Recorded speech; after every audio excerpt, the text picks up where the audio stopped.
On June 26, 2022, after multiple failed attempts to trail his targets, serial offender Jordan McSweeney took the life of Zara Aleena. After committing this crime, Jordan probably thought he could get away with it.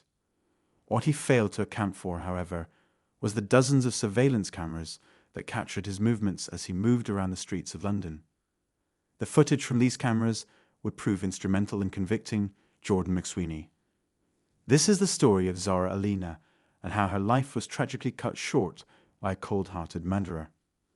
Welcome to YARO Crime. Today, we'll be taking a look at how CCTV footage played a crucial role in convicting a relentless murderer.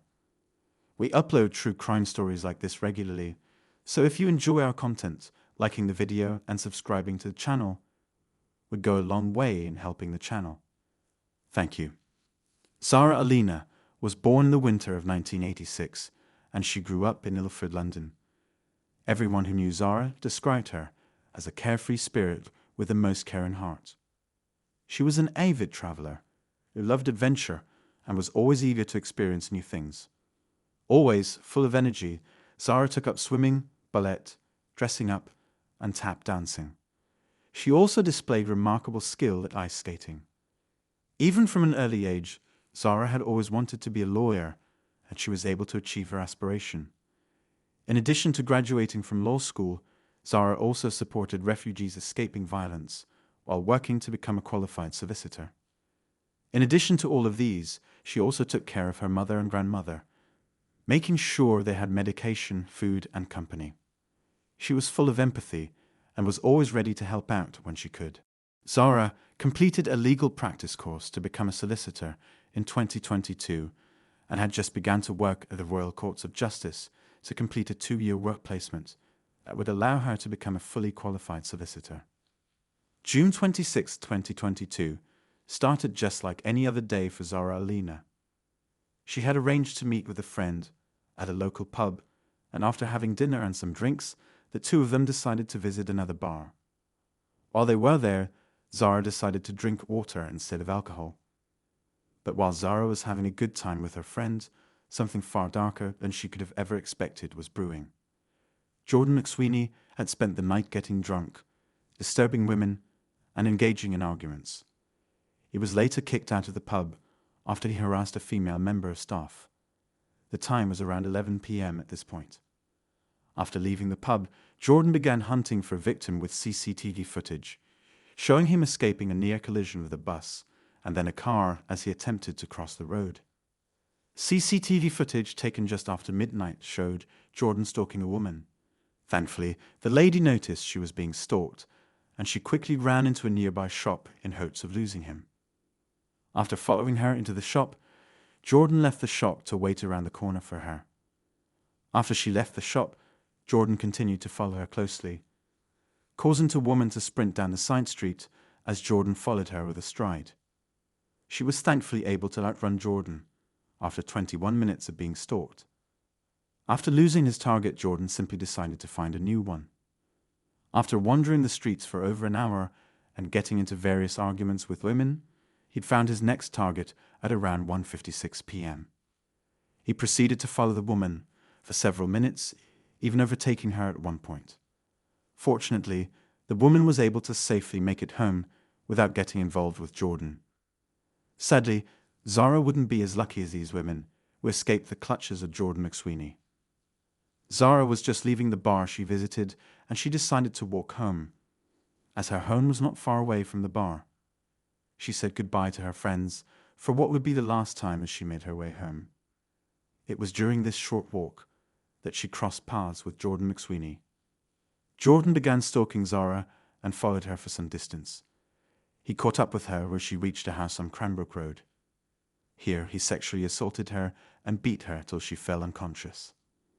After stomping on her and hitting her repeatedly, Jordan took Zara's phone, keys, leggings, purse, and underwear, which would later be found abandoned nearby. After this gruesome act, Jordan tried to quietly make his way home, but he was captured by over a dozen surveillance cameras.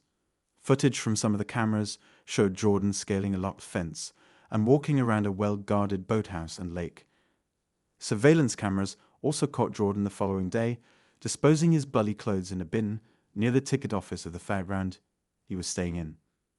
Zara was found shortly after by 4 strangers, who quickly called an ambulance to try and save her. However, despite the best efforts of the paramedics and the medical team, Zara passed away at 10 a.m. after 5 hours of intense surgery.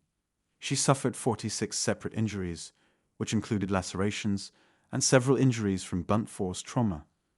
During the attack on Zara, Jordan left his fingerprints at the scene. Unfortunately, those fingerprints were already in the police database. Jordan McSweeney was arrested in his fairground caravan on the 27th of June 2022, about 37 hours after he attacked Zara. A post-mortem report revealed that Zara died as a result of a traumatic brain injury, blood loss, and prolonged neck compression. Zara's murder sparked a nationwide response, with people placing flowers where she was attacked and marching to call attention to her death and demand for justice. Police officers soon discovered Jordan's blood-stained shoes and jeans, which only further cemented their belief that Jordan was responsible for Zara's death. They also discovered that the entire attack on Zara had been captured and recorded by a neighbor's security camera. While in custody, Jordan claimed he was on medication for ADHD and that he suffered from a split personality disorder. He also claimed to have been bitten by a dog but rejected any treatment. When he was questioned by the police, he showed no remorse or contrition and instead claimed that the officers were boring him. During the legal proceedings, Jordan pleaded guilty to the assault and murder of Zara Aleena, and as a result of his guilty plea, the case would not go to trial. In what was perhaps one last act of defiance, Jordan refused to be present for his sentencing. Jordan McSweeney was sentenced to life imprisonment with a minimum term of 38 years. The judge said this during his sentencing: the defendant's decision not to come up from the cells to court to hear the devastating impact of his crime shows that the man who took Zara Aleena's life has no spine whatsoever. One major aspect of this case is the way the justice system failed Zara Aleena. Just like the case of Eve Carson, loopholes in the justice system allowed Jordan to get away with various breaches, even when he was on probation, and this in turn enabled him to carry out many other offenses that culminated in Zara's death. Probation services began recall proceedings for Jordan on June 22nd, after he missed 2 meetings and violated the terms of his probation. However, police were notified 2 days after the proceedings began. The police then paid a visit to Jordan's caravan to arrest him, but he wasn't home at the time. The lack of urgency around bringing Jordan into police custody enabled him to roam free. Sadly, Jordan would murder Zara 4 days after recall proceedings began and 2 days after he was supposed to have been arrested. Jordan was also a serial offender, with a past history of multiple crimes, and should never have been released on probation in the first place. Zara Aleena was a talented, kind, and resourceful lady who was always ready to help those in need.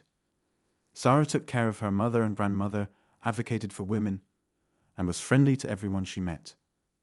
Even months after her death, her family found small presents that she had bought for future birthdays. She was a lawyer who had her entire life ahead of her. It is truly tragic that her story ended the way it did. Zara's Aunt Best describes the impact of Zara's death on her family. In her words, since June 2022, our lives have completely changed. We have lost faith, we have lost confidence, we have lost joy, and we feel broken. We are disconnected from ourselves and from each other. We are not okay. We are prisoners of a narrative that has been thrust upon us. We have lost a part of ourselves. And then, in the midst of that, we are angry. We want change. We want other women to be safe. Our thoughts and prayers go out to Zara's family and friends, and we hope they'd find the peace and comfort they need. Thanks for watching. Feel free to share your thoughts in the comments. And do not forget to like and subscribe to the channel if you haven't already. Thanks again, and see you in the next video.